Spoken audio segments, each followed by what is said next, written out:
Hello everyone, welcome back to my channel. It's time to tell a story. 2025 ഇറങ്ങിയ the furious എന്ന ഒരു സിനിമയാണ്. സംഭവം ഇതൊരു ഇംഗ്ലീഷ് ലാംഗ്വേജ് ഹോങ്കോങ് ആക്ഷൻ ഫിലിമാണ്. ഇതിൽ ആക്ഷൻ എന്നൊക്കെ പറയുന്നത് കണ്ണു തള്ളിപ്പോകും. ഈ ഇന്തോനേഷ്യൻ ഫിലിംസിലെ ആക്ഷൻ സീക്വൻസസ് ഉണ്ടല്ലോ, സോ ഇതിലുള്ള ചില ആക്ടേഴ്സ് ഒക്കെ ഇന്തോനേഷ്യൻ ആക്ടേഴ്സ് ആണ്. നമ്മുടെ റെയ്ഡിലും അതുപോലെ തന്നെ നൈറ്റ് കംസ് ഫോർ അസിലൊക്കെ ഇക്കോവേസിന്റെ കൂടെ അഭിനയിച്ച ജോ ടസ്ലിയും അതിനകത്തുണ്ട്. ഞാൻ ഈ സിനിമ കാണാൻ്റെ കാരണം എന്താണെന്ന് വെച്ചാൽ ജസ്റ്റ് ഈ സിനിമയിലെ ചില ട്രെയിലർ ക്ലിപ്സ് തന്നെയാണ്. ഈ സിനിമ വളരെ കുറച്ച് നാളുകൾ കൊണ്ട് തന്നെ വൈറലായ ഒരു പടമാണ്. സംഭവം പക്ക ആക്ഷൻ ഫിലിമാണ്. വേറെ ആക്ഷൻ അല്ല, മാർഷൽ ആർട്സ് ആക്ഷൻ ആണ്. കഥയുടെ ഒരു വൺ ലൈൻ എന്താന്ന് വെച്ചാൽ ഒന്നുമില്ല. സിമ്പിൾ ആയിട്ട് പറയുകയാണെങ്കിൽ സംസാരശേഷിയില്ലാത്ത ഒരു അച്ഛന് ഒരു മകളുണ്ട്. പുള്ളിയുടെ മോളെ ഒരു മാഫിയ ഗ്യാങ് തട്ടിക്കൊണ്ടു പോവാണ്. പുള്ളി പോലീസ് സ്റ്റേഷനിൽ പോകുമ്പോൾ അവരതങ്ങനെ കാര്യമായിട്ട് എടുക്കില്ല. അവൻ ആ ഒരു ബോർഡിൽ നോക്കുമ്പോൾ അവിടെ ഒരുപാട് പിള്ളേര് മിസ്സിംഗ് ആയിട്ടുണ്ട്. സോ പോലീസിൽ പ്രതീക്ഷ നഷ്ടപ്പെട്ട നമ്മുടെ നായകൻ അവന്റെ മകളെ തേടിയിട്ട് ഇറങ്ങാണ്. പിന്നെ ഈ പടത്തിൽ മറ്റൊരു നായകൻ കൂടി ഉണ്ട്, അതാണ് നമ്മുടെ ജോ ടസ്ലി. പുള്ളിയാണെങ്കിൽ പുള്ളിയുടെ വൈഫ് ഒരു ജേർണലിസ്റ്റ് ആയിരുന്നു. ഈ ഒരു കേസ് അന്വേഷിച്ചുകൊണ്ടിരിക്കെ അവർ മിസ്സാവാണ് ഉണ്ടായത്. അപ്പൊ പുള്ളിയുടെ വൈഫിനെ തേടി ഇറങ്ങാണ്. സോ ഞാൻ ഈ പറഞ്ഞു വെറുപ്പിക്കുന്നില്ല, ഇനി നേരെ സിനിമയിലേക്ക് കിടക്കാം. സിനിമ തുടങ്ങും തന്നെ ഒരു വലിയ സിറ്റി കാണിച്ചിട്ടാണ്. അതേതാ സിറ്റി എന്ന് വെച്ചാൽ എനിക്കറിയില്ല. അവിടെ ഒരു ഒഴിഞ്ഞ സ്ഥലത്തായിട്ട് ഒരു വാൻ കിടക്കുന്നുണ്ട്. ആ ഒരു വാനിനകത്ത് ഒരു ജേർണലിസ്റ്റ് ആണ്, ഒരു ലേഡി. പുള്ളിക്കാരത്തിന്റെ അടുത്തായിട്ട് ഒരു ഫോട്ടോ കാണാം. അവളുടെ ഹസ്ബൻഡും അവളും കൂടെ ഒരു മാർഷൽ ആർട്സ് ട്രെയിനിങ്ങിനിടയിൽ എടുത്ത ഫോട്ടോ. ഇവളിപ്പോ ഒരുപാട് കുട്ടികളുടെ മിസ്സിംഗ് കേസ് അന്വേഷിച്ചുകൊണ്ടിരിക്കുകയാണ്. ഇതിനിടയിൽ അവളുടെ ഹസ്ബൻഡിന്റെ മെസ്സേജിന് റിപ്ലൈ കൊടുക്കുകയാണ്. ഹസ്ബൻഡിന്റെ മെസ്സേജ് ഇങ്ങനെ ആയിരിക്കും: നീ ഇതെല്ലാം വിട്ടേക്ക്, നീ തിരിച്ചു വായോന്ന്. സംഭവം അവനവളെ കണ്ടിട്ട് തന്നെ കുറച്ചു നാളായി. ഇവൾ അവന്റെ അടുത്ത് നിന്ന് വഴക്കിട്ടിട്ടാണ് പോന്നേക്കണത്. അപ്പൊ ഇവള് റിപ്ലൈ കൊടുക്കാണ്: നിനക്കറിയോ, നമ്മള് ഡേറ്റ് ചെയ്തിരുന്ന സമയത്ത് ഒരു കൊച്ചുകുട്ടി നമ്മൾക്ക് പൂക്കൾ കൊണ്ട് തന്നത് അവനിപ്പോ കാണാനില്ല. സോ ആ ഒരു കുട്ടീനെ അന്വേഷിച്ചാണ് ഇവൾ ഇറങ്ങിയത്. അങ്ങനെയാണ് ഇതിന് പിന്നിൽ ഒരു മാഫിയാണെന്ന് അവൾ അറിയണത്. സോ ഇവളുടെ ആ ഒരു വാനിനകത്ത് ഇതിനെ റിലേറ്റ് ചെയ്തിട്ടുള്ള ഒരുപാട് സംഭവങ്ങളുണ്ട്. ഇവൾ ഇതിങ്ങനെ അന്വേഷിച്ചുകൊണ്ടേ ഇരിക്കുകയാണ്. അവനോട് അവള് പറയാണ്: ഞാൻ അടുത്തെത്തി, ഇനി തിരിച്ചു വരാനായിട്ട് പറ്റില്ല എന്ന്. അവള് ഒരു നോട്ട് പാഡില് ഡിയർ നവീൻ എന്ന് പറഞ്ഞിട്ട് അവന് വേണ്ടിയിട്ട് ഒരു നോട്ട് എഴുതി വെക്കുന്നുണ്ട്. സോ ഇവളുടെ ഹസ്ബൻഡിന്റെ പേരാണ് നവീൻ, ഇവളുടെ പേരാണ് മാഷ്യ. അങ്ങനെ ആ ഒരു കൊച്ചുകുട്ടീനെ കാണാതായ ആ ഒരു സ്ഥലത്തേക്കാണ് ഇവള് എത്തിയിരിക്കുന്നത്. അവളിങ്ങനെ അതിനകത്തുകൂടെ പോകുന്ന നേരത്ത് ഒരു കുട്ടിയുടെ അലർജി കേൾക്കാണ്. ആ ഒരു സൗണ്ടിനെ ഫോളോ ചെയ്ത് പോകുമ്പോൾ ഒരു വാളിന് ഫ്രണ്ടിലെത്താണ്. അവിടെയുള്ള ഒരു ഹോളിലൂടെ അവള് നോക്കുമ്പോൾ ഒരു കൊച്ചുകുട്ടീനെ ഒരു തടിമാടൻ ടോർച്ചർ ചെയ്തുകൊണ്ടിരിക്കുകയാണ്. അയാള് ആ ഒരു കുട്ടീനെ ഒരു വലിയ കത്തിയെടുത്ത് കുത്താൻ പോകുന്ന നേരം നമ്മുടെ നായിക ആ ഒരു തടിമാടൻ അടിച്ചിടാണ്. എന്നിട്ട് ആ ഒരു കുട്ടീനെ അവിടെ നിന്ന് രക്ഷപ്പെടുത്തി കൊണ്ടുപോകുന്ന നേരത്ത് ഇതെല്ലാം CCTVയിലൂടെ അവരുടെ ആൾക്കാർ കാണുന്നുണ്ടാവും. സോ അവിടെയുള്ള അവരുടെ ഗ്യാങ്ങിൽ എല്ലാവരും അവളെ പിടിക്കാനായിട്ട് വരാണ്. ബട്ട് ഇവളൊരു ഫൈറ്റർ ആയതുകൊണ്ട് തന്നെ വരുന്ന എല്ലാവരും ഇവൾ അടിച്ചിടാണ്. എന്നിട്ട് ആ ഒരു കുട്ടീനോട് പെട്ടെന്ന് ഓടി രക്ഷപ്പെടാനായിട്ട് പറയാണ്. ഈ കഥയിൽ കഥ പറയാനായിട്ടാണെങ്കിൽ സ്റ്റോറി ആയിട്ട് പ്രത്യേകിച്ചൊന്നുമില്ല, ഒരു പകുതി മുക്കാലും ആക്ഷൻ തന്നെയാണ്. പിന്നെ ഈ ആക്ഷൻ ത്രില്ലടിച്ച് ഇങ്ങനെ പറഞ്ഞു പോകാന്നുള്ളത് ഒരു രസമല്ലേ. ഇത് ഇങ്ങനത്തെ ഒരു പടമായതുകൊണ്ട് തന്നെ അധികം ആൾക്കാരൊന്നും ചെയ്തിട്ടില്ല, എക്സ്പ്ലെയിൻ ചെയ്യാനും മാത്രം ഒന്നുമില്ലല്ലോ. സോ ഞാനും വിചാരിച്ചു സാരില്ല, നമുക്ക് ആക്ഷൻ അങ്ങോട്ട് എക്സ്പ്ലെയിൻ ചെയ്തേക്കാന്ന്. അങ്ങനെ അവൾ എല്ലാവരും അടിച്ചിട്ടതിന് ശേഷം പിന്നിലേക്ക് നോക്കുമ്പോൾ പെട്ടെന്ന് ആ ഒരു ഓടി രക്ഷപ്പെട്ട കുട്ടി ഉണ്ടല്ലോ, അവന്റെ മേത്ത് ഒരു അമ്പ് വന്ന് തറച്ച് അവൻ വീഴാണ്. ആ കുട്ടി മരിച്ചുപോയി. അപ്പൊ നോക്കുമ്പോ മെയിൻ വില്ലൻ അവന്റെ കൂടെ അമ്പും വില്ലായിട്ട് ബാബു ആന്റണിയിൽ ഇന്ദ്രൻ സൈഡിന് ഉണ്ടായ പോലത്തെ ഒരു രൂപം. ഈ പുള്ളിക്കാരൻ ഞാൻ റെയ്ഡ് ഫസ്റ്റിൽ കണ്ടിട്ടുണ്ട്. അതിലും ഇതുപോലെ തന്നെ ഒരു ക്യാരക്ടറാണ്. ജാതി ഫൈറ്റ് ആണ്ടോ പുള്ളിയുടെ. അത് പറഞ്ഞപ്പോഴാണ് ബാബു ആന്റണിയും പുള്ളി മാർഷൽ ആർട്സ് ഒക്കെ അറിയാൻ തന്നെ. പുള്ളി കരാട്ടെ എന്തോ ആണ്. ഇനി ഇവര് തമ്മിൽ വല്ല കണക്ഷൻ ഉണ്ടോ അറിയില്ല. അപ്പോ നമ്മുടെ നായിക ഇങ്ങനെ പകച്ചു നിൽക്കാണ്. അന്നേരം വില്ലൻ പറയാണ്: നീ കാരണമാണ് ഇപ്പൊ ഈ കുട്ടി മരിച്ചത്. ഇപ്പൊ മെയിൻ വില്ലൻ ബാബുവിനോട് പറയാണ് ഇവളെ കൊന്നിട്ട് തിരിച്ചറിയാൻ പറ്റാത്ത രീതിയിലാക്കിയിട്ട് കടലിൽ എറിഞ്ഞേക്കുന്നു. ബാബു ചേട്ടനും അവളെ കൊല്ലാനായിട്ട് ഒരു അമ്പ് അവൾക്ക് നേരെ ചൂണ്ടി നിൽക്കുന്ന കാണിച്ച് ബ്ലാക്ക് ഔട്ട് ചെയ്യാണ്. സോ നെക്സ്റ്റ് സീനിൽ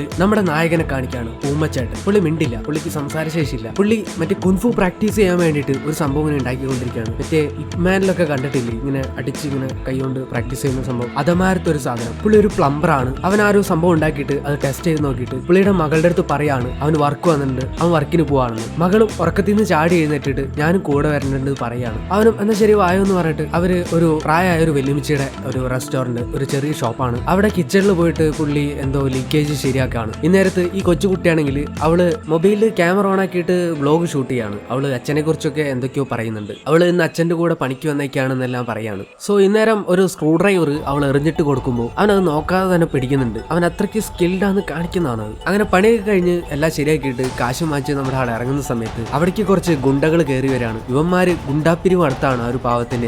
മാത്രമല്ല അവിടെ ഇരിക്കുന്ന പ്രായമായ ഗസ്റ്റുകളൊക്കെ ഇവര് ഉപദ്രവിക്കുകയാണ്. ഇന്നേരം നമ്മുടെ ആളാണെങ്കിൽ അവൻ ഇതൊന്നും മൈൻഡ് ചെയ്യുന്നേ ഇല്ല. പുള്ളിയുടെ കാര്യം നോക്കി പോവാണ്. പക്ഷെ എന്റെ മകൾക്കാണെങ്കിൽ ഇതെല്ലാം കണ്ട് പ്രതികരിക്കണമെന്നുണ്ട്. പക്ഷെ അവൻ പറയുന്നത് എന്താ വെച്ചാൽ സ്വന്തം കാര്യം നോക്കി പോയാൽ മതി. സോ അവനവന്റെ കാര്യം നോക്കി മാത്രം ജീവിക്കുന്ന ഒരുത്തനാണ്. മേ ബി അവൻ ഇങ്ങനെ ആവാനായിട്ട് അവൻ എന്തെങ്കിലും പാസ്റ്റ് ഉണ്ടായിരുന്നിരിക്കണം. ഇപ്പൊ അവന്റെ മകള് പറയാണ് ഞാൻ ചൈനയിലേക്ക് പോവാണ് അമ്മയുടെ അടുത്തേക്ക്, അച്ഛനും എന്റെ കൂടെ വന്നൂടെയെന്ന്. ഇപ്പൊ അവൻ പറയാണ് ഇതൊരിക്കലും നടക്കാത്ത കാര്യമാണ് നീ പറഞ്ഞുകൊണ്ടിരിക്കണേന്ന്. സോ ആ പറയുന്നത് അവൾക്ക് വിഷമാവാണ്. കട്ട് ചെയ്ത് അടുത്ത സീൻ കാണിക്കാണ്. അന്ന് രാത്രി ഒരു സ്ട്രീറ്റിൽ നമ്മുടെ സെക്കൻഡ് ഹീറോനെ ഇൻട്രൊഡ്യൂസ് ചെയ്യാണ്. അതെ, ഇതാണ് ഞാൻ കുറച്ചു നേരമായിട്ട് പുകഴ്ത്തിക്കൊണ്ടിരിക്കുന്ന ജോ ടാസ്ലി. ഇതിൽ പുള്ളിയുടെ ക്യാരക്ടർ പേര് നവീൻ എന്നാണ്. ഈ പുള്ളിയാണ് നമ്മുടെ ഫസ്റ്റ് മരിച്ച ഒരു റിപ്പോർട്ടറുടെ ഹസ്ബൻഡ് നവീൻ. അത് പുള്ളിയാണ്. പുള്ളി ഇപ്പോ ഒരു ഷാഡോ ഇൻവെസ്റ്റിഗേഷനിലാണ്. പുള്ളിയുടെ ഭാര്യ എവിടെ പോയെന്ന് പുള്ളി അന്വേഷിച്ചുകൊണ്ടിരിക്കുകയാണ്. സോ ഇവിടെ ഈ തക്സിന്റെ ഇടയിൽ ഇവനും ഇതുപോലെ കുട്ടികളെ തട്ടിക്കൊണ്ടുപോകുന്ന ഇങ്ങനത്തെ ഒരു ബിസിനസ്സിലെ ഫ്രോഡ് വേഷം കെട്ടിയിട്ട് ഒരു ബ്രോക്കറുടെ വേഷം കെട്ടിയിട്ടാണ് ഇപ്പൊ ഇവിടേക്ക് വന്നേക്കുന്നത്. ഈ തീപ്പന്തം പോലത്തെ മുടിയുള്ളവൻ ആ ഒരു മാഫിയയിലെ കണ്ണിയാണ്. ഇവനായിട്ട് കമ്പനിയായിട്ട് നമ്മുടെ ആള് ചോദിക്കാണ്, ഞാൻ ഹാർബറിൽ വെച്ചിട്ട് ഒരു നല്ല പാർട്ടീനെ കണ്ടുമുട്ടി, അയാളുടെ ഷിപ്പിൽ എന്തോ പാർട്ടി നടക്കുന്നുണ്ട്, അപ്പൊ അതിനു വേണ്ടിയിട്ട് 30 കുട്ടികളെ അയാൾക്ക് ആവശ്യമുണ്ടെന്ന്. ഇതൊരു വലിയ ഡീലാണെന്ന് പറയാണ്. ഇത് കേട്ടതും ഈ പിരിയമ്പടിയും പറയാണ്, 30 കുട്ടികളോ, ഇതൊരു വലിയ ഡീൽ തന്നെ, അത് ഒരാഴ്ചയിൽ. പക്ഷെ എനിക്കിത് ബോസിനോട് ചോദിക്കേണ്ടതുണ്ടെന്ന് പറയാണ്. ഇപ്പൊ ഇവനും, നീ പറയണ്ട, നിന്റെ ബോസിനെ എനിക്ക് മുട്ടിച്ചായോ, കാരണം നീ പറഞ്ഞ ഒന്നും ശരിയാവില്ല, എല്ലാം കൊളാക്കി കളയും, അതുകൊണ്ട് എനിക്ക് അയാളെ നേരിട്ട് മീറ്റ് ചെയ്യാനുള്ള ഒരു അറേഞ്ച്മെന്റ് ഉണ്ടാക്കുന്നു പറയാണ്. എന്നിട്ട് ഈ പിരിയന് കുറച്ച് കാശും കൊടുക്കുന്നുണ്ട്. അവൻ ആ കാശ് വാങ്ങിച്ചിട്ട് ശരിയെന്ന് പറഞ്ഞിട്ട് അവന് കൈ കൊടുത്തിട്ട് പോവാണ്. ഇപ്പൊ ഇവിടെ നമ്മുടെ മിണ്ടാത്ത ചേട്ടൻ, ഈ പുള്ളിക്ക് ഒരു പേരിടണം. സോ ഞാൻ മുമ്പ് വർക്ക് ചെയ്തിരുന്നിടത്ത് ഒരുത്തുണ്ടായിരുന്നു, ഒരു അസാമുകാരൻ. പുള്ളിയുടെ പേര് ഹാരിസ് എന്നാണ്. അവനെ ഞങ്ങൾ അബീന്ന വിളിച്ചിരുന്നത്. നമ്മുടെ ഹീറോയ്ക്ക് അവന്റെ അതേ ലുക്കാണ്, ബോഡി ആയാലും ഫേസ് ആയാലും. സോ അതുകൊണ്ട് തന്നെ നമുക്ക് ഫസ്റ്റ് ഹീറോനെ അബി എന്ന് വിളിക്കാം. അപ്പോ അബി ആണെങ്കിൽ അവിടെ കുക്ക് ചെയ്തുകൊണ്ടിരിക്കുകയാണ്. അബിയുടെ മോള് അവള് കുൻഫു പ്രാക്ടീസ് ചെയ്തുകൊണ്ടിരിക്കുക. ആ ഒരു സംഭവം ഉണ്ടാക്കിയിരിക്കുന്നത് പുള്ളിയുടെ മോൾക്ക് വേണ്ടിയിട്ടാണ്. ഇവൾക്കാണെങ്കിൽ ഇതിനൊന്നും താല്പര്യമില്ല. പക്ഷെ ഇവൻ സെൽഫ് പ്രൊട്ടക്ഷന് വേണ്ടിയിട്ട് അവളെ നിർബന്ധിച്ച് പ്രാക്ടീസ് ചെയ്യിപ്പിക്കുകയാണ്. പക്ഷെ ഇവളാണെങ്കിൽ ഇവൻ ചൈനയ്ക്ക് വരുന്നില്ല എന്ന് പറഞ്ഞുകൊണ്ട് ആ ഒരു ദേഷ്യത്തിലാണ്. അതുകൊണ്ട് തന്നെ ശ്രദ്ധ തെറ്റിയിട്ട് ആ ഒരു മരത്തടി അവളുടെ തലയിൽ വന്ന് അടിക്കുമ്പോൾ അവൾ അതെല്ലാം ഇട്ടിട്ട് പോവാണ്. ഇപ്പൊ നമ്മുടെ ആളും അവളെ കൺവിൻസ് ചെയ്യാൻ നോക്കാണ്, നീ സെൽഫ് പ്രൊട്ടക്ഷന് വേണ്ടിയിട്ട് കുൻഫു പഠിച്ചേ മതിയാവും, എല്ലാ കാലത്തും അച്ഛൻ കൂടി ഉണ്ടാവില്ല എന്നൊക്കെ പറയാണ്. ഇപ്പൊ ഇവളാണെങ്കിൽ കൂടി ഉണ്ടായിട്ട് ഇപ്പൊ എന്ത് കാണിക്കാനാന്ന് പറഞ്ഞിട്ട് അവള് പോയി കിടന്ന് ഉറങ്ങാണ്. ഇപ്പൊ അബി ആണെങ്കിൽ അവന്റെ ടാബിൽ ഒരു ന്യൂസ് കാണാണ്. ഈ ഒരു സിറ്റിയിൽ ഒരുപാട് കുട്ടികളായി ഇപ്പൊ മിസ്സിംഗ് ആയിട്ട് ഒന്നിനും ഇതുവരെ ഒരു തെളിവുമില്ല. അവസാനമായിട്ട് ഈ ഒരു കേസ് അന്വേഷിച്ച ഒരു റിപ്പോർട്ടർ അവരിപ്പോ മിസ്സിംഗ് ആണെന്ന് പറയാണ്. അതാണ് തുടക്കത്തിൽ നമ്മൾ കണ്ട ആ ഒരു റിപ്പോർട്ടർ, നമ്മുടെ നവീന്റെ വൈഫ്. സോ കട്ട് ചെയ്ത് നേരെ നവീനെ കാണിക്കാണ്. അവനാണെങ്കിൽ അവന്റെ വൈഫ് ഇൻവെസ്റ്റിഗേറ്റ് ചെയ്തിരുന്ന ആ ഒരു വാൻ, അതിൽ എല്ലാ സെറ്റപ്പും ഉണ്ട്. പുള്ളി അതിൽ കയറിയിട്ട് പുള്ളി അവന്റെ ബട്ടൺ ക്യാമറ എടുത്തിട്ട് അതിലെ ഫൂട്ടേജ് ഒക്കെ ചെക്ക് ചെയ്ത് നോക്കാണ്. സോ അവൻ ആ ഒരു പിരിയന്റെ അടുത്ത് പോയതെല്ലാം അതിനകത്തുണ്ട്. ഇപ്പൊ ഇവന്റെ കയ്യിലുള്ളത് ഇവന്റെ വൈഫിന്റെ ആ ഒരു റിങ് മാത്രമാണ്. അവന്റെ ഭാര്യ ബാക്കി വെച്ചിട്ട് പോയ ആ ഒരു തെളിവുകളെല്ലാം കൂട്ടിവെച്ചിട്ടാണ് ഇപ്പൊ ഇവൻ കണ്ടുപിടിക്കാൻ നോക്കുന്നത്. അവന്റെ ഭാര്യയുടെ ഓർമ്മയായിട്ട് അവന്റെ കയ്യിൽ ഇപ്പുള്ളത് ആ ഒരു വെഡിങ് റിങ് മാത്രമാണ്. സോ വിഷമങ്ങളെല്ലാം ഉള്ളിൽ ഒതുക്കിയിട്ട് അവൻ അവളെ കണ്ടുപിടിക്കാനുള്ള ശ്രമത്തിലാണ്. അങ്ങനെ പിറ്റേ ദിവസം നമ്മുടെ ഹീറോനെ കാണിക്കാണ്. അവനാണെങ്കിൽ മോളുടെ മുടി വെട്ടാനായിട്ട് സലൂണിൽ വന്നേക്കാണ്. മുടി ക്രോപ്പ് ചെയ്ത് ബോയ് കട്ട് അടിക്കാൻ പറയുമ്പോൾ ഇവൾക്കാണെങ്കിൽ അത് ഇഷ്ടമല്ല. പോരാത്തതിന് ഇവൻ ചൈനയിലേക്ക് വരില്ല എന്ന് പറഞ്ഞ ആ ഒരു ദേഷ്യമുണ്ട്. നമ്മുടെ ആള് ഇവളെ കൺവിൻസ് ചെയ്യാൻ നോക്കുന്നുണ്ട്. നീ അങ്ങനെ മുടി വെട്ടിയാൽ നിന്നെ കാണാൻ നല്ല ചേലായിരിക്കും, കുൻഫു പ്രാക്ടീസ് ചെയ്യാനും അതാണ് നല്ലതെന്ന് പറയാണ്. സോ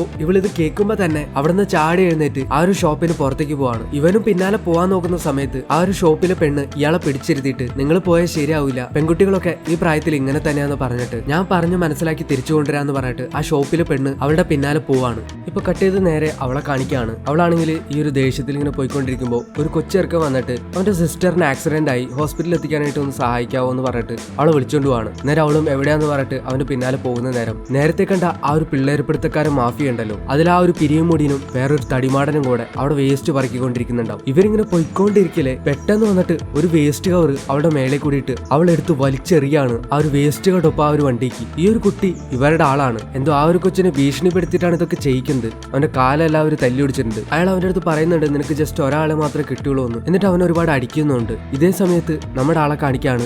അന്വേഷിച്ചു പോയ ആ ഒരു പെണ്ണ് തിരിച്ചു വരാണ്. എന്നിട്ട് പറയാണ്, നിങ്ങൾ എന്നോട് ക്ഷമിക്കണം, എനിക്ക് അവളെ കണ്ടുപിടിക്കാനായിട്ട് പറ്റിയില്ല എന്ന്. ഇത് കേട്ടതും നമ്മുടെ ആള് ചാടി പുറത്തിറങ്ങി അവളെ അന്വേഷിക്കുകയാണ്. ആ ഒരു ടൈമിൽ ഇവർ ഈ ഒരു ചെറുക്കനെ വണ്ടിയിലേക്ക് വലിച്ചഴിച്ച് കയറ്റുന്നത് അവൻ കാണാണ്. സോ അവന് മനസ്സിലാവാണ് ഇത് ആ ഒരു പിള്ളേർപ്പിടുത്തക്കാരൻ മാഫിയ തന്നെയാണെന്ന്. അവൻ ഓടി ആ ഒരു വണ്ടിയിലേക്ക് കയറി അതിന് വേണ്ടി ഹാൻഡ് ബ്രേക്ക് ഇട്ട് നിർത്താണ്. നേരെ അവരായിട്ട് നല്ലൊരു ഫൈറ്റ് കിടക്കാണ്. ഈ ഒരു തടിമാടനാണെങ്കിൽ ഇടിക്കുന്നൊന്നും ഏൽക്കുന്നില്ല. അവനങ്ങനെ അവരെ രണ്ടുപേരെ അടിച്ചിട്ടിട്ട് ആ ഒരു വേസ്റ്റിലെല്ലാം തപ്പി നോക്കുമ്പോൾ ഒരു കവറിൽ അവന്റെ മകളാണ്. പക്ഷെ അവന്റെ മകളെ അവൻ കാണുന്നതും ആ ഒരു തടിയൻ അവനെ വലിച്ചെടുത്ത് പുറത്തേക്ക് എറിയാണ്. എന്നിട്ട് പെട്ടെന്ന് തന്നെ അവിടുന്ന് വണ്ടിയെടുത്ത് പോകാണ്. നമ്മുടെ ആളും വിടില്ല. അവൻ പിന്നാലെ തന്നെ വെച്ച് പിടിക്കാണ്. പുള്ളിയാണെങ്കിൽ ക്ഷീണമില്ല, ഒന്നുമില്ല. അവന്റെ മൈൻഡിൽ ഇപ്പൊ ഒന്നുമില്ല, അവന്റെ മകൾ എങ്ങനെയെങ്കിലും രക്ഷിക്കണം. പുള്ളി ചെരുപ്പൊന്നും ഇല്ലാതെ ആ റോട്ടിൽ കൂടെ ഇത്രയും സ്പീഡിൽ പോണ വണ്ടിയുടെ പിന്നാലെ വെച്ച് പിടിക്കാണ്. പക്ഷെ ഒരു പോയിന്റിലെത്തുമ്പോൾ നമ്മുടെ ആളെ ഒരു വണ്ടി വന്ന് ഇടിക്കാണ്. അവൻ തെറിച്ച് വീഴാണ്. ആ ഒരു നേരം അവര് രക്ഷപ്പെട്ട് കളഞ്ഞു. നമ്മുടെ ആക്കിനെ ഒന്നും ചെയ്യാനില്ല. സോ അവൻ ആകെ ടയർഡായി. അവന്റെ ശരീരത്തിൽ ആകെ ചതവും കാലിനടിയിൽ നിറച്ചും ചോരയാണ്. സോ അവൻ അതൊന്നും വകവെക്കാതെ നേരെ പോലീസ് സ്റ്റേഷനിലേക്ക് ചെല്ലാണ്. ആ ഒരു ചോരപ്പാടെ നേരെ വന്ന്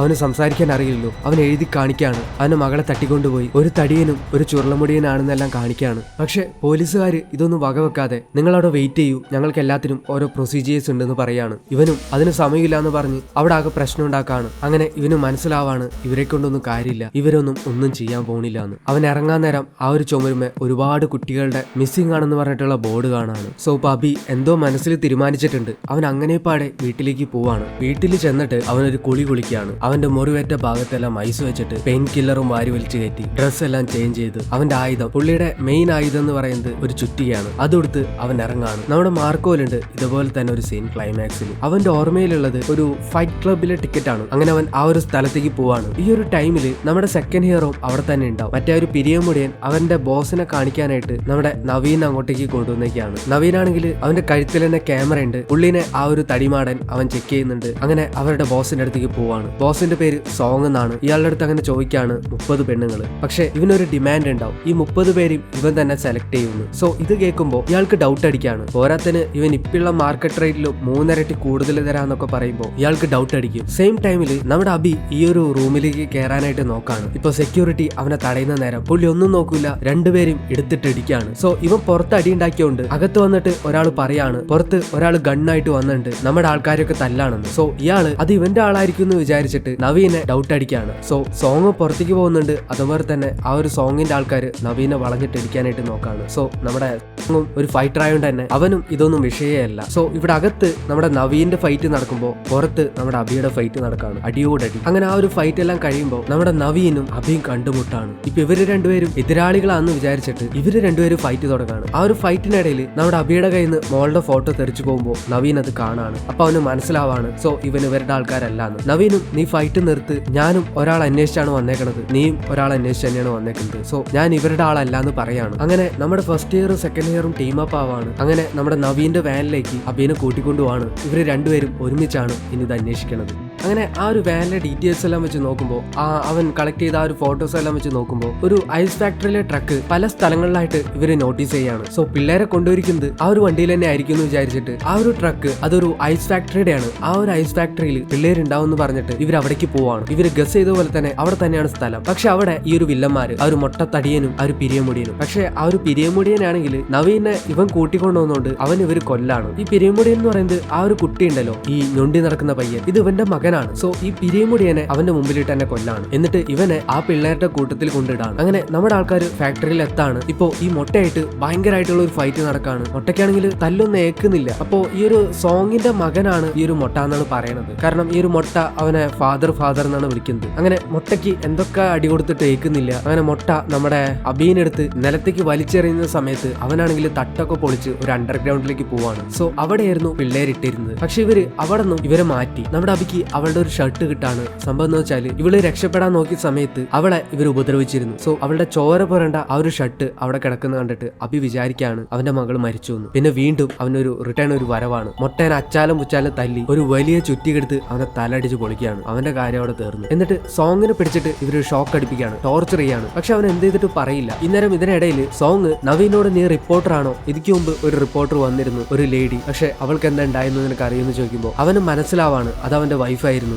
സോ ഇവന് ദേഷ്യം കയറിയിട്ട് ഇവൻ നല്ല പോലെ ഇവനെ ഷോക്ക് അടിപ്പിക്കുകയാണ്. ഇവൻ ചത്തുവോക്കോട്ടെ എന്ന് തന്നെ ഇവൻ വിചാരിക്കുകയാണ്. സോ അവസാന ടൈമിൽ സോങ് പറയാണ് ആ ഒരു പിള്ളേരുള്ള സ്ഥലം സ്നേക്ക് പിറ്റ് എന്ന് പറയുന്ന ഒരു ബിൽഡിംഗ്, അവിടെയാണ് ഇവര് പിള്ളേരെല്ലാം മാറ്റുന്നത്. അങ്ങോട്ടേക്ക് ചെന്നാൽ നിങ്ങൾക്ക് രക്ഷിക്കാൻ പറ്റുമെന്ന് പറയാണ്. സോ അങ്ങനെ സോങ് ഇവരോട് സ്ഥലം പറഞ്ഞു കഴിയുമ്പോൾ ഇവര് സോങ്ങിന് വെറുതെ വിടും. എന്നിട്ട് അവൻ പറഞ്ഞ ആ ഒരു സ്ഥലത്തേക്ക് പിള്ളേർ അന്വേഷിച്ച് പോവാണ്. ബട്ട് ഈ ടൈമിൽ സോങ് രക്ഷപ്പെട്ടു പോകുമ്പോൾ മെയിൻ വില്ലൻ ആ ഒരു കണ്ണാടി തുടക്കത്തിലേക്ക് കാണിച്ചില്ലേ ആ ഒരു പുള്ളിക്കാരൻ, അവൻ അമ്പെയ്യുന്ന ബാബു ചേട്ടനെ കൂട്ടി വന്നിട്ട് സോങ്ങിനെ കൊല്ലാണ്. കാരണം അവൻ അറിയാം ഇവനെ വെറുതെ വിട്ടിട്ടുണ്ടെങ്കിൽ എന്തായാലും ഇവൻ ആ ഒരു സ്ഥലം അവർക്ക് പറഞ്ഞു കൊടുത്തിട്ടുണ്ടാവുമെന്ന്. നെക്സ്റ്റ് സീനിൽ ഈ ഒരു കുട്ടികളെ കാണിക്കാണ്. ഇവരൊക്കെ ഈ ഒരു സ്നേക്ക് പിറ്റ് എന്ന് പറയുന്ന സ്ഥലത്ത് പൂട്ടിയിട്ടേക്കാണ്. ഇന്നേരം ആ ഒരു ചെറുക്കന്റെ അടുത്ത് ഇവള് ചോദിക്കാണ്, നീ എന്തിനാണ് ഇങ്ങനെയൊക്കെ ചെയ്തത്, എന്നോട് എന്തിനാണ് നുണ പറഞ്ഞിട്ട് ഇതിൽ കൊണ്ട് പെടുത്തിയെന്ന് പറയാണ്. അവരങ്ങനെ തല്ലുപിടിക്കുന്ന സമയത്ത് അവനവളോട് പറയാണ്, അങ്ങനെ ചെയ്തില്ലെങ്കിൽ ഇവരെന്നെ കൊന്നു കളയുന്നു, നീ എന്റെ കാല് കണ്ടില്ലേ, ഇതെങ്ങനെ ആക്കിയത് അവരാണ്, എന്റെ അച്ഛനെയും അമ്മേനെയും എല്ലാവരും അവർ കൊന്നു കളഞ്ഞു, നമുക്കാർക്കും ഇവിടുന്ന് രക്ഷപ്പെടാനായിട്ട് പറ്റില്ല, രക്ഷപ്പെടാൻ ശ്രമിച്ചാൽ അവര് നമ്മളെ കൊന്നു കളയും, അതുകൊണ്ടാണ് ഞാൻ അങ്ങനെയൊക്കെ ചെയ്തെന്ന് പറയാണ്. ഇത് കേട്ടിട്ട് ഇവൾക്കും വിഷമാവാണ്. ഇവൻ ആരും ഇല്ല എന്ന് പറയുമ്പോൾ ഇവള് പറയുന്നുണ്ട്, ഇവിടുന്ന് രക്ഷപ്പെട്ടാൽ നീ എന്റെ കൂടെ പോരെ, എന്റെ അച്ഛന്റെ കൂടെ നമുക്ക് ഒരുമിച്ച് ജീവിക്കാന്ന് പറയാണ്. അപ്പൊ അവനും അങ്ങനെയൊന്നും ഒരിക്കലും ഉണ്ടാവില്ല, നിനക്ക് എന്താ പ്രാന്താണോ, നമുക്ക് ഇവിടുന്ന് രക്ഷപ്പെടാനായിട്ട് പറ്റില്ല എന്ന് പറയാണ്. ഇന്നേരം അവളാണെങ്കിൽ അവിടുന്ന് ഒരു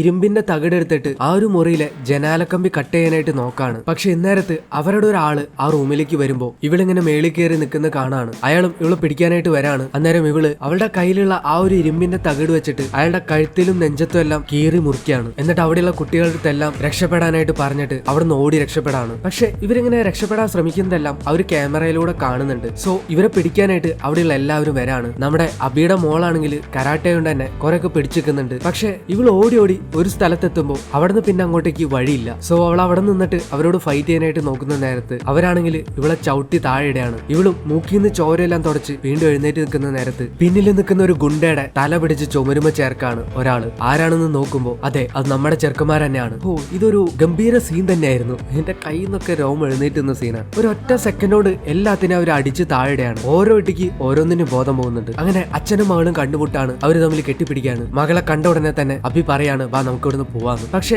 ഈ ഒരു കുട്ടിയാണെങ്കിൽ പറയാണ്, ഇല്ല ഞാൻ വരില്ല, മുകളിൽ എന്നെ പോലെ തന്നെ ഒരുപാട് കുട്ടികൾ കുടുങ്ങിയിട്ടുണ്ട്, അവരെല്ലാവരും അവർ കൊന്നുകളയുന്നു. ഇപ്പൊ നവീൻ പറയാണ്, നിങ്ങളുടെ ജോലി കഴിഞ്ഞില്ലേ, നിങ്ങളുടെ മകളെ നിങ്ങൾക്ക് തിരിച്ചു കിട്ടി, ഇനി നിങ്ങൾ പോയിക്കോന്ന് പറയാണ്. പക്ഷെ എന്റെ ജോലി തീർന്നിട്ടില്ല, അതുകൊണ്ട് എനിക്കിപ്പോ വരാനായിട്ട് പറ്റില്ല എന്ന് പറയാണ്. എന്നിട്ട് ആ ഒരു കുട്ടീനോട് പറയാണ്, നീ പേടിക്കണ്ട, ആ കുട്ടികളെ എല്ലാവരും അങ്കിള് രക്ഷിച്ചോളാം, നിങ്ങൾ പോയിക്കോന്ന് പറയാണ്. അങ്ങനെ നമ്മുടെ അബിയാണെങ്കിൽ മോളെയും കുട്ടി അവിടുന്ന് രക്ഷപ്പെടാണ്. നമ്മുടെ സെക്കൻഡ് ഹീറോ ആയിട്ടുള്ള നവീൻ അവൻ ഇനി ഒറ്റയ്ക്കാണ് അവരോട് ഫൈറ്റ് ചെയ്യാനായിട്ട് പോകുന്നത്. ഇപ്പൊ നവീൻ എന്താ ചെയ്യാന്ന് വെച്ചാല് അവൻ ലൈവ് വന്നിട്ട് ഈ ഒരു സ്ഥലത്തെ പറ്റിയിട്ട് പറയാണ്, ഇങ്ങനെ സ്നേക്ക് പിറ്റ് എന്ന് പറയുന്ന ഒരു സ്ഥലത്ത് ഇതുപോലെ ഒരുപാട് കുട്ടികളെ പിടിച്ചു വെച്ചിട്ടുണ്ട്. ഞാൻ ഒരുപാട് നാളായിട്ട് ഇതിന് പിന്നിലായിരുന്നു. ഇതിനെപ്പറ്റി അന്വേഷിച്ച എന്റെ വൈഫ് ഇപ്പൊ കാണാനില്ല. ഇപ്പൊ ഇതെല്ലാം കണ്ടുകൊണ്ടിരിക്കുന്ന നാട്ടുകാരും പോലീസുകാരും ആ ഒരു സ്ഥലത്തേക്ക് എത്താണ്. പക്ഷെ ഈ ഒരു പോലീസിന്റെ ഹെഡ് എന്ന് പറയുന്നത് അത് അവരുടെ ആളാണ്. അതുകൊണ്ട് തന്നെ ഇയാള് പോലീസുകാരോട് ആരോടും തന്നെ ഉള്ളിലേക്ക് പോകണ്ടെന്ന് പറയാണ്. അതിനുള്ള പെർമിഷൻ അയാൾ കൊടുക്കുന്നില്ല. സെയിം ടൈമിൽ തന്നെ വില്ലൻ ഒരുപാട് ഗുണ്ടകളെ ആ ഒരു സ്ഥലത്തേക്ക് പറഞ്ഞയക്കാണ്. ഈ ഒരു പോലീസുകാരൻ ആ ഒരു ഗുണ്ടകളെ അതിനകത്തേക്ക് പറഞ്ഞയക്കുന്നുണ്ട്. ഇതെല്ലാം കണ്ടുകൊണ്ടിരിക്കുന്ന നാട്ടുകാര് പോലീസുകാരെ കുറെ തെറിവിളിക്കാണ്. സെയിം ടൈം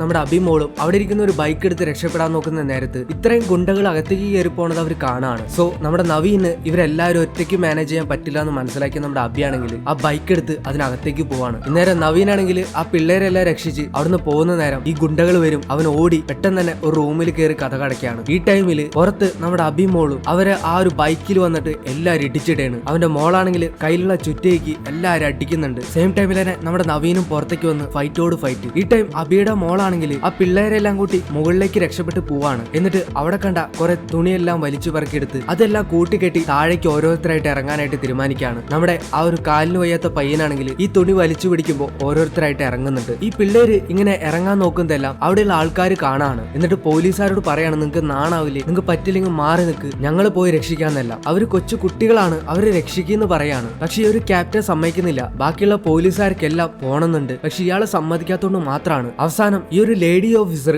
അവൾക്ക് കണ്ടിട്ട് സഹിക്കാൻ പറ്റാതെ അവൾ മുന്നോട്ടേക്ക് വരാണ്. അന്നേരം ഈ ഒരു ക്യാപ്റ്റൻ ആണെങ്കിൽ ഇവളുടെ ഓർഡേഴ്സ് ഒന്നും ആരും കേൾക്കരുതെന്ന് പറയുമ്പോൾ മറ്റൊരു ഓഫീസർ കൂടെ അവളുടെ മുമ്പിലേക്ക് വന്നിട്ട് അവളെ സല്യൂട്ട് ചെയ്തിട്ട് പറയാണ്, മാഡം നിങ്ങൾ പറയൂ, നിങ്ങൾ പറയുന്നത് ഞാൻ കേൾക്കാന്ന്. അങ്ങനെ ആരും ഇയാള് പറയുന്നത് കേൾക്കില്ല. അവർ ഇയാളെ വകവെക്കാതെ ആ പിള്ളേരെ രക്ഷിക്കാനായിട്ട് പോവാണ്. സോ പകുതി പേര് പിള്ളേരെ രക്ഷിക്കാനും പകുതി പേര് ഈ ഒരു ബിൽഡിങ്ങിലേക്ക് ഈ ഒരു ക്രിമിനൽസിനെ പിടിക്കാനും വേണ്ടി പോവാണ്. അങ്ങനെ ഈ പിള്ളേരെല്ലാം ഇറങ്ങിക്കഴിയുമ്പോൾ ലാസ്റ്റ് ഈ ഒരു കാലിന് വയ്യാത്ത പയ്യനും നമ്മുടെ ഈ ഒരു കുട്ടി പെണ്ണുമായി ഇവനാണെങ്കിൽ ഇവളോട് ആദ്യം ഇറങ്ങിക്കോളാൻ വേണ്ടി പറയാണ്. കാരണം നീ ഞങ്ങളെ രക്ഷിക്കാൻ വേണ്ടി വന്നതാണ്, അതുകൊണ്ട് ഞാൻ നിന്നോട് കടപ്പെട്ടിരിക്കുകയാണ്, ആദ്യം നീ ഇറങ്ങുന്ന പറയാണ്. സോ ഇവള് ആദ്യം ഇറങ്ങാണ്. ഇവനിങ്ങനെ വലിച്ചു പിടിക്കുന്നുണ്ട്. പക്ഷെ പകുതി എത്തുമ്പോൾ ആ ഒരു തുണി കീറി അവള് താഴോട്ട് വീഴാണ്. പക്ഷെ കറക്റ്റ് സമയത്ത് തന്നെ പോലീസുകാര് ഒരു തുണി കൊണ്ടുവന്ന് അവളെ രക്ഷിക്കുന്നുണ്ട്. ഈ ടൈം ഈ ഒരു കാലിന് വയ്യാത്ത പയ്യനെ വേറൊരു ഗുണ്ട വന്നിട്ട് അവിടെ നിന്ന് പൊന്തിച്ച് താഴേക്കിടാൻ നോക്കുന്ന നേരത്ത് ആ ഒരു ലേഡി പോലീസ് അയാളെ ഷൂട്ട് ചെയ്യാണ്. അങ്ങനെ അവനെ രക്ഷപ്പെടാണ്. സെയിം ടൈം അകത്തേക്ക് പോലീസുകാർ വന്നിട്ട് ആ ഗുണ്ടകളെല്ലാം ഷൂട്ട് ചെയ്യാണ്. ഈ ടൈം തന്നെ നമ്മുടെ നവീനും ഇവിടെ സർവൈവ് ചെയ്തുകൊണ്ടിരിക്കുകയായിരിക്കും. അങ്ങനെ അവര് രക്ഷപ്പെട്ടു. പിള്ളേരെല്ലാരും പോലീസ് സ്റ്റേഷനിൽ കൊണ്ടിരുത്തിയിട്ട് അവരുടെ പേരൻസിനെ എല്ലാം കണ്ടുപിടിച്ച് വിളിച്ചിട്ട് ഓരോരുത്തരായിട്ട് കൊണ്ടുപോവാണ്. ഇപ്പൊ നമ്മുടെ നവീനും അബീനും ആണെങ്കിൽ അവിടെ സെല്ലിൽ അടച്ചേക്കാണ്. കാരണം അവർക്ക് കുറച്ച് പ്രൊസീജിയേഴ്സ് ഉണ്ട്. ഇവര് പറയുന്നുണ്ട് ഈ ഒരു ലേഡി പോലീസ് നിങ്ങൾ എന്തായാലും പരിഗണിക്കുന്നുണ്ട്, സെൽഫ് ഡിഫൻസ് എന്നുള്ള രീതിയിലാണ് ഞാൻ എഴുതി ചേർത്തേക്കുന്നത്, അതുകൊണ്ട് നിങ്ങളെ വെറുതെ വിടും, പേടിക്കേണ്ട ആവശ്യമില്ല എന്ന് പറയാണ്. അങ്ങനെ നമ്മുടെ കുട്ടിപ്പെണ്ണും ആ ഒരു കാലിൽ വയ്യാത്ത പയ്യനും അവരും പോലീസിന്റെ അടുത്ത് ഇരിക്കുകയാണ്. അവർ മാത്രമാണ് അവസാനം. ഇപ്പൊ നവീൻ പറയുന്നുണ്ട് അവന് അവന്റെ വൈഫിനെ കണ്ടുപിടിക്കാൻ പറ്റിയില്ല, എങ്കിലും ആ ഒരു കുട്ടികളെല്ലാം എനിക്ക് രക്ഷിക്കാൻ പറ്റിയിരുന്നു. ഇപ്പോഴും നിങ്ങളൊരു മിസ്റ്റീരിയസ് മാൻ ആണ്, നിങ്ങളെ പറ്റി പറയാമെന്ന് ചോദിക്കുമ്പോൾ അബി അവന്റെ പേര് അവിടെയുള്ള ഒരു വെള്ളത്തിൽ തൊട്ടിട്ട് നിലത്ത് എഴുതി കാണിക്കുകയാണ്. വാങ് വെയ്, അതാണ് അവന്റെ പേര്. ഇതിന് തൊട്ടു മുമ്പ് ആ ഒരു പോലീസുകാരെത്തി നിങ്ങൾ ശരിക്കും ആരാന്ന് ചോദിക്കുമ്പോഴും വാങ് വെയ് പറയുന്നത് I am just an ordinary father എന്നാണ്. അവൻ ആ ഒരു കുട്ടിയുടെ അച്ഛൻ മാത്രമാണെന്നാണ്. അതിൽ എത്രത്തോളം സത്യം ഉണ്ടെന്ന് അറിയില്ല. ഇവിടുന്ന് കട്ട് ചെയ്ത് നമ്മുടെ മെയിൻ വില്ലനെ കാണിക്കുകയാണ്. ഇതൊക്കെ നടന്നുകൊണ്ട് തന്നെ ആ ഒരു മെയിൻ വില്ലന്റെ അമ്മായിയപ്പൻ ഫാദർ ഇൻ ലോ പുള്ളിയാണ് എല്ലാത്തിനെയും ഹെഡ്. അയാൾക്ക് കുറെ ബിസിനസ് പാർട്ട്നേഴ്സ് ഉണ്ട്. സോ ഇവൻ ഇതെല്ലാം നോക്കി നടത്തുന്നോണ്ട് തന്നെ ഇവനെ അയാളുടെ അടുത്തേക്ക് വിളിപ്പിക്കാണ് അവനെ കുറെ ചീത്ത പറയാനായിട്ട്. ഇന്നേരം തന്നെ ഇവന്റെ വൈഫിനെ കാണിക്കുന്നുണ്ട്. ഇവന്റെ വൈഫ് പ്രഗ്നന്റ് ആണ്. അവളുടെ ഫാദർ നല്ല ദേഷ്യത്തിലാണ്. എന്താ കാര്യം എന്ന് ചോദിക്കുമ്പോൾ അവനൊന്നും പറയുന്നില്ല. അങ്ങനെ അവൻ അവരുടെ അടുത്തേക്ക് ചെല്ലാണ്. ഈ ടൈം ആ ഒരു ക്യാപ്റ്റൻ, പോലീസ് ക്യാപ്റ്റൻ ഉണ്ടല്ലോ, അയാൾ അവിടേക്ക് വന്നിട്ടുണ്ടാവും. ഈ ഫാദർ ഇൻ ലോ ഇവനോട് പറയാണ്, ക്യാപ്റ്റൻ വന്നിരിക്കുന്നത് നിന്നെ അറസ്റ്റ് ചെയ്യാനാണ്, അയാൾക്ക് വേറെ നിവർത്തിയില്ല, നീ എന്തൊക്കെ കാണിച്ചു വെച്ചിരിക്കുന്നെന്ന് പറയാണ്. പക്ഷെ ഈ ടൈമിൽ ഈ ഒരു ബിസിനസ് പാർട്ട്നേഴ്സ് എല്ലാം ഇവനെ കുറെ നിർത്തി പരിഹസിക്കുകയാണ്. പെട്ടെന്ന് ഇവന്റെ കൺട്രോൾ പോയിട്ട് ആ ഒരു പോലീസ് ക്യാപ്റ്റനെ ഇവൻ കൊല്ലാണ്. സെയിം ടൈം തന്നെ ആ ഒരു ബിസിനസ് പാർട്ട്നേഴ്സിനും എല്ലാവരും ഇവൻ കൊന്നുകളയും. അവസാനം ഇവന്റെ ഒരു ഫാദർ ഇൻ ലോ അയാളെയും ഇവൻ കൊല്ലാണ്. പക്ഷെ ഈ ഒരു ഫൈറ്റിനിടയിൽ അവന്റെ വൈഫ് അതിനിടയ്ക്ക് കയറി വരും. ഫാദർ ഇൻ ലോന്റെ ഗാർഡ്സ് ആണെന്ന് വിചാരിച്ചിട്ട് ഇവൻ അവളെയും കുത്താണ്. പക്ഷെ തിരിഞ്ഞു നോക്കുമ്പോഴാണ് ഇത് അവളാന്ന് അറിയണത്. കറക്റ്റ് ആ ഒരു വയറ്റിൽ തന്നെ കുത്തി. അവളും അവിടെ കിടന്ന് മരിക്കുകയാണ്. സോ ഇവന്റെ കൺട്രോൾ എല്ലാം പോയിട്ട് ഇവൻ അവിടെ കിടന്ന് അലറാണ്. സോ ഇവനൊരു ഡിസിഷൻ എടുക്കുകയാണ്, ഇതിനെല്ലാം കാരണക്കാരായിട്ടുള്ള നമ്മുടെ അബീനെയും നവീനെയും കൊല്ലണം. സോ ഇവനാണെങ്കിൽ നമ്മുടെ ബാബു അണ്ണനെയും കൂട്ടിയിട്ട് ജയിലിൽ കിടക്കുന്ന നമ്മുടെ പിള്ളേരെ കൊല്ലാനായിട്ട് വരാണ്. സെയിം ടൈം തന്നെ ആ ഒരു തടിമാടൻ മൊട്ടയുണ്ടല്ലോ, അവനും ചത്തിട്ടില്ല, അവന്റെ അച്ഛനെ കൊന്നു എന്ന് പറഞ്ഞിട്ട് അവനും വരാണ് പോലീസ് സ്റ്റേഷനിലേക്ക്. ബാബു അണ്ണനാണെങ്കിൽ അമ്പും ബില്ലും എടുത്തിട്ട് സകല പോലീസുകാരെയും കൊന്നുകളയും. പക്ഷെ അപ്പോഴേക്കും നമ്മുടെ കൊച്ചു പിള്ളേര് അവിടുന്ന് രക്ഷപ്പെടാൻ നോക്കാണ്. പക്ഷെ നമ്മുടെ അബിയുടെ മോളുടെ കാലുമേ അവൻ അമ്പ് ചെയ്തിട്ടുണ്ടാവും. പക്ഷെ ഈ ടൈം ഇതെല്ലാം അറിഞ്ഞ നമ്മുടെ അബി നവീനും ആണെങ്കിൽ ആ ഒരു സെല്ല് കുത്തി തുറന്ന് അവിടുന്ന് പുറത്ത് കിടക്കാണ്. ഈ ടൈം തന്നെ അവര് രണ്ടുപേരും ഓടി വന്ന് പിള്ളേരെ രക്ഷിക്കാണ്. അങ്ങനെ ഇവര് 4 പേരായിട്ട് ഫൈറ്റ് നടക്കുന്നിടത്തേക്ക് ആ ഒരു മൊട്ടയും വരാണ്. സോ മൊട്ടയ്ക്ക് ടീമില്ല, അവന്റെ അച്ഛനെ കൊന്നു എന്ന് പറഞ്ഞിട്ട് എല്ലാരും പിടിച്ചിടിക്കാൻ വേണ്ടിയിട്ടാണ് വന്നേക്കണത്. അങ്ങനെ നമ്മുടെ അബി നവീനും ഒരു ടീം, ഓപ്പോസിറ്റ് മെയിൻ വില്ലനും ബാബു ചേട്ടനും. നമ്മുടെ മൊട്ട തടിയനാണെങ്കിൽ ഒരു ടീമും ഇല്ല, അവൻ എല്ലാരും പിടിച്ചിടിക്കും. അങ്ങനെ ഫൈറ്റ് തുടങ്ങാണ്. ചറപറായിട്ട് ഇടിയോ ഇടി, ഇങ്ങനൊരു ഇടി ഞാൻ ഇതുവരെ കണ്ടിട്ടില്ല. അങ്ങോട്ട് ഇങ്ങോട്ട് ഒക്കെ ഇടിയാണ്. അവസാനം ഈ ഒരു മെയിൻ വില്ലനാണ് ഈ ഒരു മൊട്ട തടിയനെ കൊല്ലണത്. സെയിം ടൈം തന്നെ ബാബു ചേട്ടനും നമ്മുടെ നവീനുമായിട്ട് അടി. ഇതേ ടൈം മെയിൻ വില്ലനും അബിയുമായിട്ട് അടി. ഇപ്പോ ബാബു ചേട്ടൻ നമ്മുടെ നവീനെ ഒരുവിധം വശക്കേടാക്കി അവൻ നമ്മുടെ നവീനെ നെഞ്ചത്ത് വാളുകൊണ്ട് കുത്താണ്. പക്ഷെ നമ്മുടെ നവീൻ മരിക്കാൻ നേരത്ത് ഈ ബാബുവിന്റെ കയ്യിലെ ചരടുമേല് അവന്റെ വൈഫിന്റെ ആ ഒരു വെഡിങ് റിംഗ് കാണാണ്. സോ അവന് മനസ്സിലാവാണ് ഇയാളാണ് അവന്റെ വൈഫിനെ കൊന്നേന്ന്. ഇപ്പൊ ഇയാളും നവീൻ മരിക്കാൻ പോവാണ്. അതുകൊണ്ട് ആളാവാൻ വേണ്ടിയിട്ട് അവനോട് പറയാണ്, ആ റിപ്പോർട്ടർ നിന്റെ വൈഫായിരുന്നല്ലേന്ന്, നിനക്കറിയോ അവളെ ഞാൻ എങ്ങനെ കൊന്നേന്നെല്ലാം പറയുമ്പോൾ നമ്മുടെ നവീന് ദേഷ്യം വരാണ്. അവൻ ആ ഒരു വാള് നെഞ്ചത്ത് കുത്തിയിറക്കി അവന്റെ അടുത്തേക്ക് ചെന്നിട്ട് അവന്റെ കഴുത്ത് കടിച്ചു പറക്കാണ്. സോ ബാബു അങ്ങനെ വിചാരിച്ചിട്ടുണ്ടാവില്ല, നവീൻ നമ്മുടെ ബാബുവിനെ കൊന്നു കളഞ്ഞിട്ട് അവന് മരിക്കുകയാണ്. സോ അവൻ മരിക്കാൻ നേരത്ത് നമ്മുടെ അബി അവന്റെ അടുത്തേക്ക് വരുന്നുണ്ട്. ഇപ്പൊ നമ്മുടെ നവീൻ അബിനോട് പറയാണ്, ഞാൻ അവളെ കണ്ടുപിടിച്ചു എന്ന്, ആ ഒരു റിങ് അവന്റെ കയ്യിൽ പിടിച്ചിട്ട്. സോ അവൻ മരിക്കുമ്പോൾ ആ റിങ് താഴെ വീഴുന്നുണ്ട്. നമ്മുടെ അബി അവന്റെ കയ്യിൽ വെച്ചു കൊടുക്കാണ്. ഇപ്പോ മെയിൻ വില്ലൻ അവന്റെ അടുത്തേക്ക് വരാണ്. സോ നവീൻ മരിച്ച വിഷമം അവന്റെ ഉള്ളിൽ. ഇപ്പൊ നമ്മുടെ അബി ആണെങ്കിൽ ഓരിടി. അങ്ങനെ മെയിൻ വില്ലൻ എടുത്ത് അവൻ താഴേക്ക് ചാടാണ്. മെയിൻ വില്ലനെ അടിച്ചടിച്ച് അവനൊരു പരിവാക്കും. ഈ ടൈമിൽ നമ്മുടെ പിള്ളേര് അബിയുടെ അടുത്തേക്ക് വന്നിട്ട് പറയാണ്, അച്ഛൻ മതി, നമുക്ക് പോവാ, ഇനി ഒന്നും വേണ്ടാന്ന്. അബിയാണെങ്കിൽ ഇവൻ ചത്തു എന്ന് വിചാരിച്ചിട്ട് പിള്ളേരുടെ ഒപ്പം പോകുന്ന നേരത്ത് അവൻ ചത്തിട്ടുണ്ടാവില്ല. അവൻ പുറകെ കൂടെ വന്നിട്ട് നമ്മുടെ അബിയുടെ തലയ്ക്ക് അടിക്കുകയാണ്. ഇന്നേരം നമ്മുടെ അബിയും മരിച്ചു വീഴാണ്. ഇപ്പൊ നമ്മുടെ പിള്ളേർക്ക് എന്ത് ചെയ്യണമെന്ന് അറിയില്ല. അങ്ങനെ നമ്മുടെ പിള്ളേര് ഈ മെയിൻ വില്ലനെതിരായിട്ട് രണ്ടുപേര് കൈ കോർത്ത് പിടിച്ചിട്ട് അവൻ എതിർക്കാനായിട്ട് തീരുമാനിക്കുകയാണ്. പക്ഷെ ഈ ഒരു മെയിൻ വില്ലൻ ആണെങ്കിൽ നമ്മുടെ അബി നേരത്തെ അവന്റെ തല അടിച്ച് പൊളിച്ചിരുന്നുകൊണ്ട് അവൻ നിന്നിപ്പിൽ മരിച്ചു വീഴാണ്. അവനും എന്തൊക്കെയോ സമതല തെറ്റി പറയാണ് മരിക്കാൻ നേരത്ത് അവന് അവന്റെ വൈഫിന്റെ അടുത്തേക്ക് പോകണമെന്നല്ല. ഇപ്പൊ നമ്മുടെ പിള്ളേരാണെങ്കിൽ അബീനെ വിളിച്ചുണർത്താനായിട്ട് നോക്കാണ്. പക്ഷെ അവനെ എഴുന്നേക്കില്ല. അവൻ മരിച്ചെന്ന് കരുതിയിട്ട് അവര് നിലവിളിച്ച് കരയാണ്. പക്ഷെ അവൻ മരിച്ചിട്ടുണ്ടാവില്ല. Last time